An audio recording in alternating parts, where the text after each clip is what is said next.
to another episode of Ask the Doulas. I am Alyssa Veneclaus, co-owner, postpartum doula. I also am a gentle sleep consultant, and I teach our newborn survival class. And then we are here with Amber Brandt again. We talked to her before. She's with the Coziness Consultant, but she's also a past client. She took our HypnoBirthing series with her husband, Kyle, and I wanted to ask you a little bit about your journey through hypnobirthing and then how that relayed into your birth. So I became familiar with hypnobirthing through friends who had, specifically a friend who had a horrible experience with her first birth. She didn't do any preparation. She kind of just went into it thinking everything would work smoothly and she would do what the doctor said, and had a very traumatic experience. So when she got pregnant for her second baby, she decided she was going to educate herself and prepare. And so she went through hypnobirthing and just sang the praises of hypnobirthing. So then we decided to do that because I felt really strongly I wanted to go into it educated. I didn't want to feel like I was unprepared. And I didn't just want to focus only on breathing. I knew that I was determined to have as natural a birth as I could, and I wanted some skills and some tools.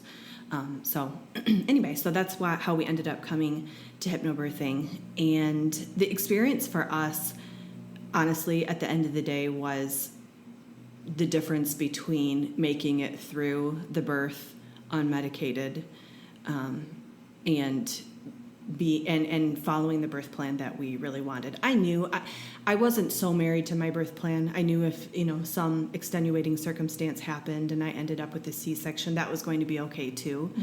But my goal, what I could control, was to be as prepared as possible, and hypnobirthing really allowed us that opportunity.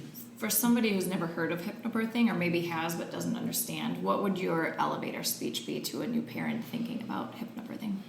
So it's much less new agey than it sounds. Mm-hmm. It's basically just kind of an approach to having a framework to understand that your body is designed to give birth. And so when you go through hypnobirthing, you learn how each of the muscles are working, how each surge, they call them, or contraction, is actually progressing you toward having a baby. And then it's tools and techniques designed to help you get in line with that, to understand what your body is trying to do and try to get out of the way and allow your body to do that thing. Because in hypnobirthing, they talk about this cycle that you feel discomfort, and so you're fearful, and then you're fearful, so your body tightens up, and then you feel more discomfort, and you can't get out of it. So hypnobirthing gives you the opportunity to get out of that cycle, to be able to think through what is happening in your body and breathe and relax. Some really practical ways to do that, to work with your body instead of fighting it. So tell me, what did that class look like for you and Kyle together? Because couples take this class. Mm-hmm. So we showed up weekly, sat down together. Our instructor talked about, she always showed a video of someone actually going through delivering through hypnobirth, and they were all very different. Their reactions were very different, but all inspiring. And then we would learn about the body, learn about the stages of labor, and each week kind of built on the last, but we were also given these techniques of how to practice. So every week we learned a different style of relaxation, a different way to something to visualize, or whatever. So as a couple, I would notice okay, so this week I didn't really resonate with that. But then the following week there would be something that I'd be sitting there and realize I'm holding a lot of tension in my face. Every time I go to take a deep breath or do the things she says, I realize I'm holding my shoulders up by my ears. And so it really created an awareness for me of my own body and my own tendency toward holding tension. And so then I could turn to Kyle and say, okay, when we're in labor, these are the things I know about myself. I need you to remind, if you see me furling my brow, mm-hmm. I need you to mention that, gently, really kindly. If you see my shoulders, I'm holding my shoulders, please bring my attention to that. And so then when it came to the actual delivery, it was, one contraction at a time, just taking one at a time, and him being aware of those things we had talked about. And what would he do?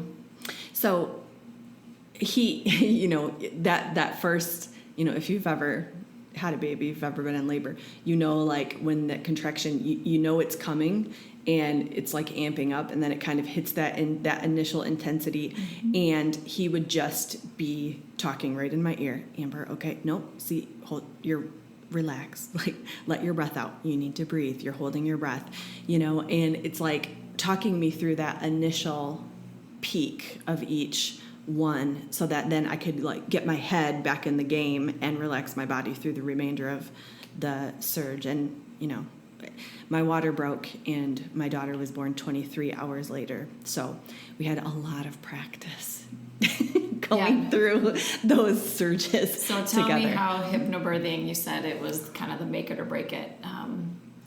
It was such a long labor and all that practice. How, did you want to give up? Why didn't you give up? I think I'm pretty stubborn, so I was really determined. And I also knew, like, we were giving birth in the low intervention suites at Butterworth. So I knew if I decided that I wanted meds, I had to move to a different room. Like, I knew going into it that there was some pressure on me to stick to this. And I really wanted to anyway. But I think the difference for hypnobirthing for me was leading up to it. One of the things that you learn in hypnobirthing is that they give you scripts, and you get some audio clips that are basically they're different things that you can listen to relax to. They're like kind of guided meditation, sort of. And so I created my own and had it recorded and listened to it every night leading up to my birth, so that I got used to in the habit of relaxing, first in my head and then in my shoulders. You came up with a script that worked for you. Yes. And then I practiced to it. And so we listened to it every night, and he would always fall asleep during it. I never would. I would listen all the way to the end, of course. But so then when it was go time, we had it there, and a lot of the hours that passed, I spent listening to that and relaxing to that because I had practiced to it. And so, and then when it was game time, it was like I could pull it out and just work through. And there were certain parts I would listen to over and over because I had written it in a certain way, knowing I hold tension in my face, I hold tension in my shoulders.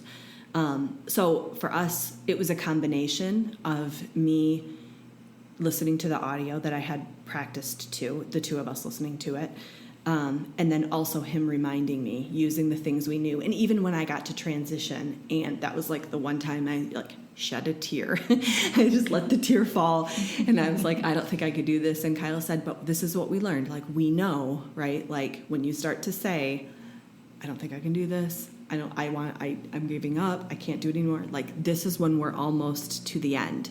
And so having someone there that knew, that had heard all the same things I had heard it in a different way, and was able to access that when I couldn't, was the difference for me. I really don't know what would have happened if he hadn't been there and if we didn't have the tools. Yeah, it sounds like he was a much more involved part of the process because of the hypnobirthing process. He was, and he took it serious. I think for some guys, scenarios like that are really uncomfortable, but he just saw the entire thing as a team event that we were doing this together, and he was just as much a part of it, as I was. And so it was really cool because, we were alone. I was in the tub laboring when I had to push, and it's like one of my favorite memories because it was hilarious. It was like, oh, I think I need to push. and he was like, oh, I'm going to go find someone to help us, but then, so then I'm pushing, and then they transitioned me to the bed, and we hadn't discussed it, but the midwife said, okay, Kyle, you jump up and put your back against the headboard.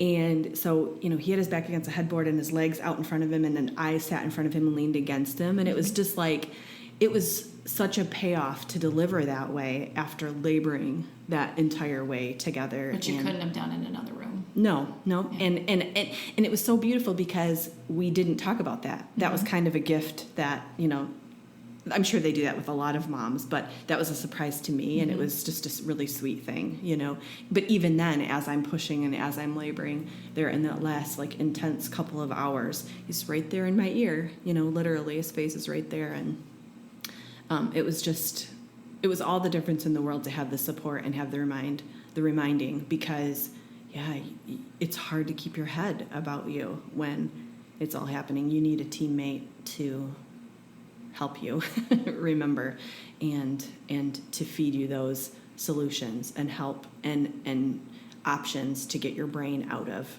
the intensity of what's happening. So made all the difference for us. Awesome. We should get Kyle in here sometime to talk about it. Yeah, his side of the story is that whenever the part when I had to push, he always says, "I just had to go find an adult. We needed an adult in that room." So it's pretty good. But well, thanks for sharing. It's a lovely story. Yeah, happy and I to. love hearing hypnobirthing birth stories. Yeah, it's great. Yeah.